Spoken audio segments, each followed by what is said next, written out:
What if the language you speak at home determined the kind of education you were allowed to receive? In the United States, that question isn't hypothetical.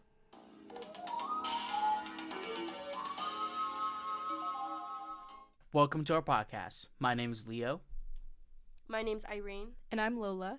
and in this episode, we will explore multilingual education policies, language ideology, and bilingual education in California.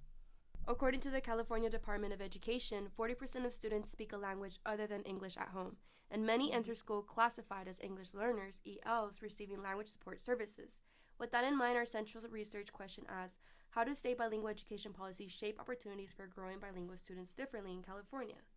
So in this episode, we focus specifically on California and examine how shifts in educational policy have changed access to multilingual education while also highlighting the challenges that remain.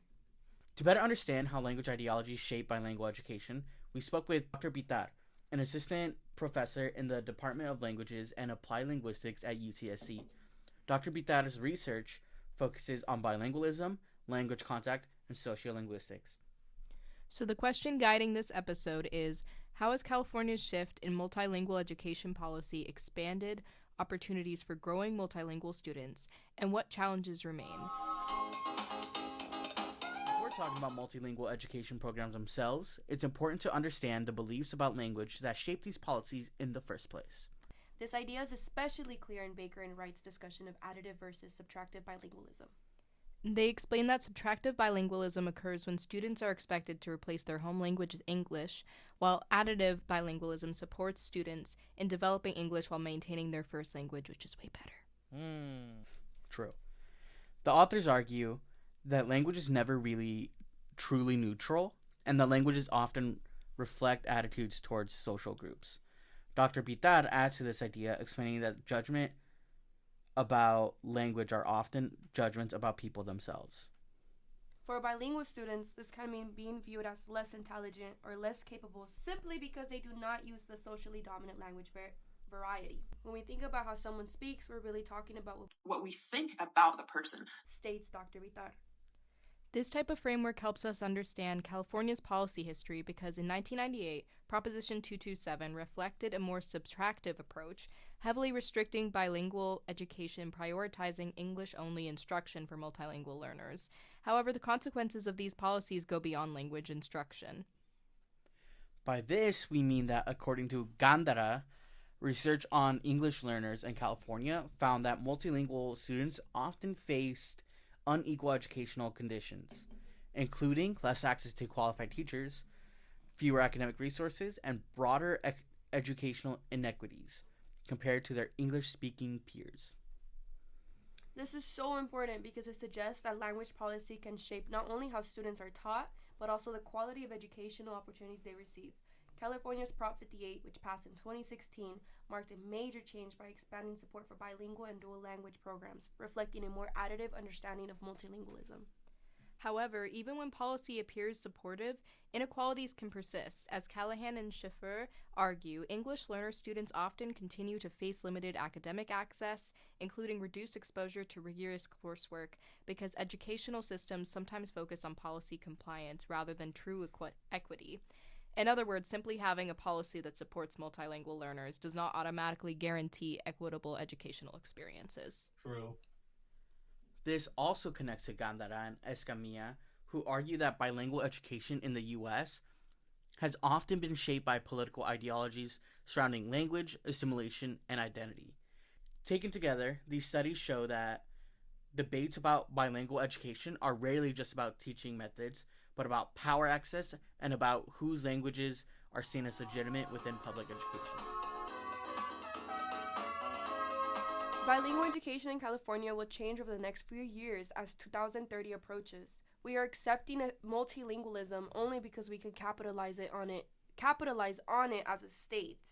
After Proposition 58 passed in 2016, replacing Proposition 227, the Global 2030 initiative was made.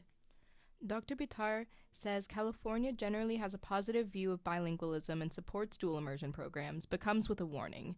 In this, Dr. Bitar means that these programs can sometimes reproduce inequality through what many call elite bilingualism. In these cases, bilingualism is highly valued, when studied by privileged students, while the linguistic knowledge of heritage bilingual students is often overlooked and underappreciated.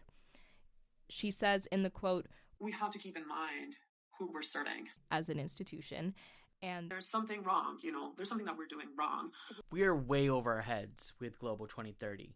Global 2030 is a policy that aims for half of all K through 12 students to participate in bilingual programs, leading to proficiency in 2 or more languages, more than triple the number of students receiving the state seal of biliteracy, etc.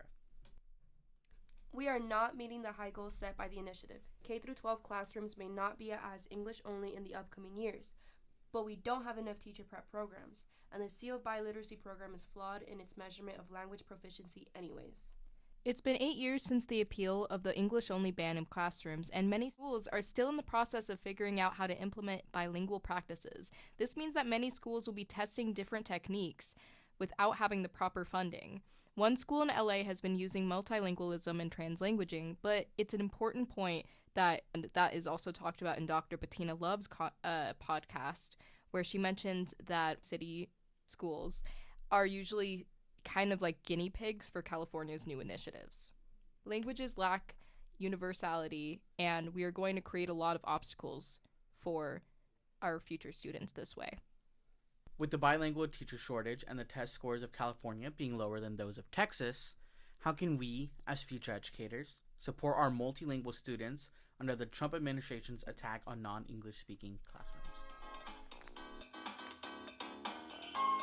Our final theme of the episode is the nuances of translanguaging and the realities of implementing multilingual education in California schools. Deriving from the work of Ofelia Garcia, translanguaging is a fluid movement between multiple languages as if they were one. Starting with the difficulties of implementing multilingual education in K-12 schools, the biggest issues we are faced with are funding and a shortage of teachers. Dr. Bitar mentions that the biggest threat to K-12 education as a whole is funding. No matter how many good intentions you have, if you don't have the dollars to fund your intentions, then I don't think there's much you can do.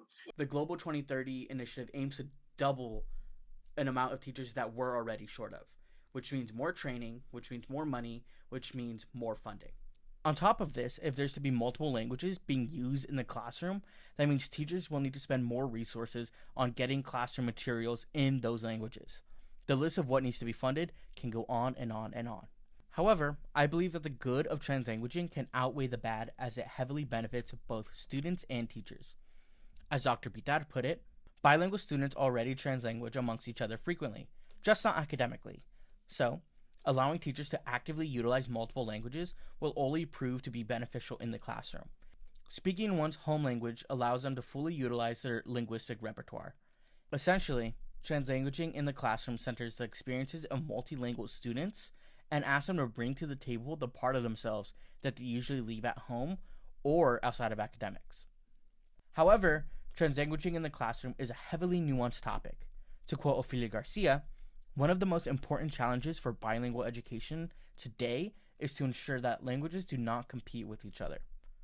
So, with centering the experiences of multilingual students, it is important that there is a place for speakers of all sorts of languages, as to not make one feel less than others.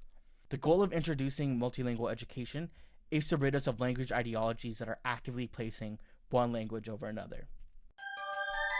As future educators, one of the most important takeaways from our research is the need to recognize and challenge our own linguistic biases. Dr. Bitar argues that linguistic prejudice remains one of the last socially acceptable forms of bias, making it extremely important for teachers to critically examine their assumptions about language. She encourages educators not only to become lifelong learners themselves, but also to recognize the knowledge that bilingual and multilingual students already bring into the classroom. Thank you all so much for listening, and to our interviewee, Dr. Josefina Bitar, for taking the time to speak with us today. If you want to check out more of her research, check out one of her courses here at UCSC.